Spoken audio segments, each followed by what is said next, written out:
Welcome to steno ज्ञान point. दोस्तों, आपके यूट्यूब चैनल स्टेनो ज्ञान पॉइंट में आपका एक बार फिर से स्वागत है। दोस्तों, आज आपके इस वीडियो के माध्यम से लेकर आए हैं 120 शब्द प्रति मिनट की डिक्टेशन, जो दोस्तों रामधारी गुप्ता की बुक से ली गई है। दोस्तों, डिक्टेशन की पीडीएफ अगर आप प्राप्त करना चाहते हैं तो वीडियो को डिस्क्रिप्शन में दिए गए लिंक को फॉलो करके आप वहां से प्राप्त कर सकते हैं। और दोस्तों, डिक्टेशन अच्छी लगे तो वीडियो को लाइक ज़रूर करें। और अगर आप हमारे चैनल पर फर्स्ट बार विजिट कर रहे हैं तो हमारे चैनल को सब्सक्राइब और शेयर करना ना भूलें। साथ ही बेल आइकन को प्रेस कर लें ताकि आने वाले महत्वपूर्ण वीडियोज़ की नोटिफिकेशन आपको सबसे पहले प्राप्त हो सके। तो चलो दोस्तों, डिक्टेशन स्टार्ट करते हैं जस्ट 5 सेकेंड बाद।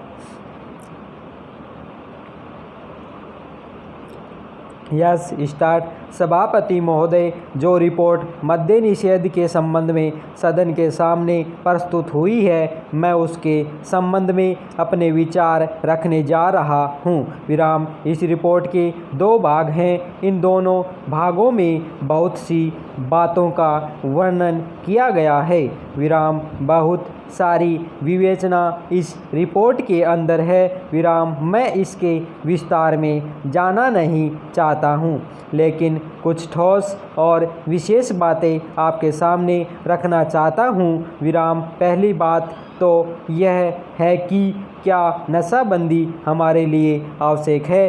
क्या यह आवश्यक है कि हम मद्यपान न करें? इस पर ध्यान देने से आपको पता चलेगा कि जो भी काम हम अपने हाथ में लेते हैं, चाहे वह खेती का हो, व्यापार का हो या यांत्रिक युग और विज्ञान का हो, उसके लिए आवश्यक है कि आदमी का मस्तिष्क ठीक तरह से काम करे। विराम।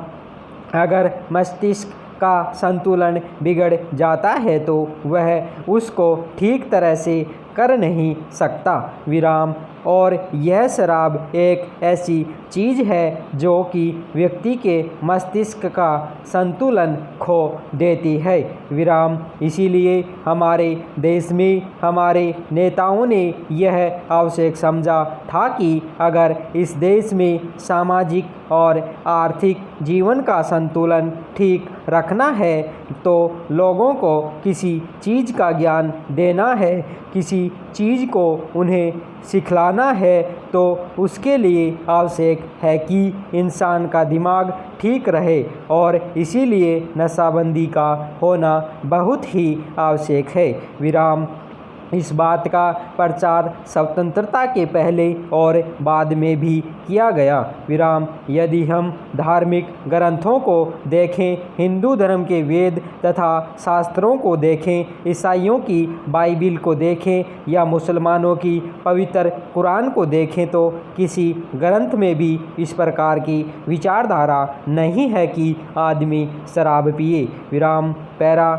हर स्थान पर इसका खंडन किया गया है। विराम। सभी महापुरुषों ने, चाहे वे लोकमान्य तिलक हों या महात्मा गांधी जी हों, जो कि इस देश के सामाजिक और राष्ट्रीय जीवन के लिए अग्रसर थे, उन्होंने भी इस बात का खंडन किया है और कहा है कि नशा इंसान के लिए कोई अच्छी चीज़ नहीं है और इसलिए उसका उपयोग नहीं करना चाहिए। विराम। मैं आपके द्वारा इस सदन का ध्यान दिलाऊंगा कि शराबबंदी को जहाँ जहाँ भी ढील दी गई है, वहाँ पर देखने से पता चलता है कि हालत कितनी खराब हुई है। विराम। पैरा। सभापति महोदय, शराब पीने से शारीरिक हानि और आर्थिक हानि तो होती ही है, साथ ही साथ सामाजिक जीवन में भी वह बहुत बुरी सिद्ध होती है।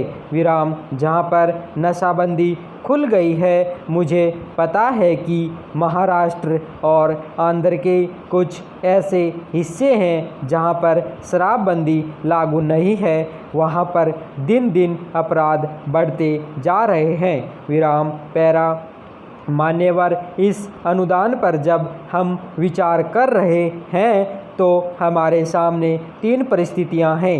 नक्सलवादी किसान विद्रोह, देश के अनेक भागों में अकाल की काली छाया और आंदोलनों की बढ़ती हुई लहर। विराम मैं निश्चित रूप से कह सकता हूं कि सरकार की अब तक की खाद्य नीति और कृषि नीति असफल सिद्ध हुई है।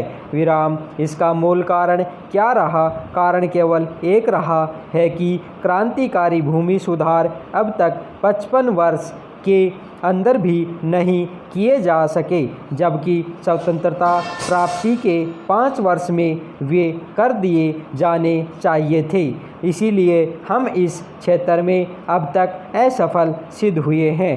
विराम राष्ट्रीय स्वतंत्रता और संग्राम के ज़माने में सबसे आकर्षक नारा हिंदुस्तान के करोड़ों मानवों को, किसानों को दिया गया था, यानी ज़मीन उनको दी जाए जिनके साथ ज़मीन जोतते हैं। विराम लेकिन वह राष्ट्रीय आदर्श आज तक भी चरितार्थ नहीं किया जा सका है। विराम एक तरफ करोड़ों एकड़ प्रति बंजर ज़मीन पड़ी है, जो कि सरकारी आंकड़ों के हिसाब से 11 करोड़ एकड़ से कम नहीं है।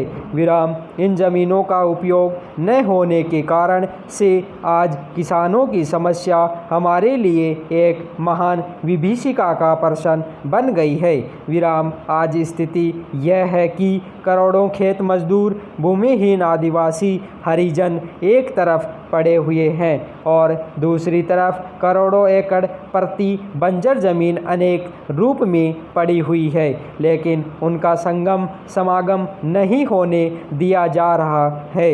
विराम इसीलिए आज बेकारी में भी इतनी वृद्धि हुई है। विराम हम यह नहीं कहते कि प्रति बंजर ज़मीन को भूमिहीनों में बांटने और भूमि सुधार के क्रांतिकारी कानून से सारी बेकारी दूर हो जाएगी। विराम लेकिन इसमें संदेह नहीं है कि उससे बेकारी की गिनती में बहुत बड़ी कमी होगी। विराम सरकार को इस तरफ ध्यान देना होगा। विराम राष्ट्रीय सुरक्षा के बाद जो हमारे देश की सबसे बड़ी समस्या है, किसान समस्या, इन्हीं कारणों से उसका समाधान आज तक नहीं हो सका है। विराम यह कलंक है। हमें हर संभव रूप में किसान की सहायता करनी चाहिए। विराम धन्यवाद।